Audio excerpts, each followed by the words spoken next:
Mana bu erkak suv ichayotgan sherga sekin yaqinlashmoqda va uni hazil tariqasida cho'chitmoqchi.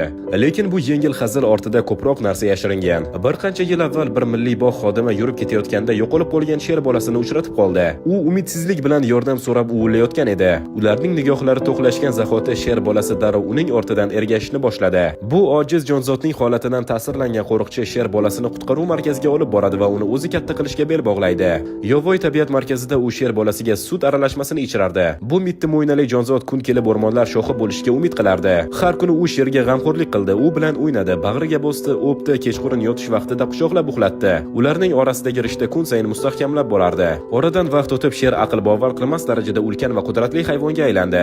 Ammo qanchalik katta yoki qo'rqinchli bo'lmasin, u inson otasi oldida har doim muloyim bo'lardi. Qo'riqchi paydo bo'lishi bilan bu yirtqich mavjudot birdaniga ulkan mushukka aylanardi, bag'riga kirardi, yelkalarini suyardi va mehr bilan quchoqlardi. Agar videoni shu yergacha tomosha qilgan bo'lsangiz, kommentariyada bitta 100 raqam emojisini qoldirib keting va Luminex kanaliga obuna bo'ling.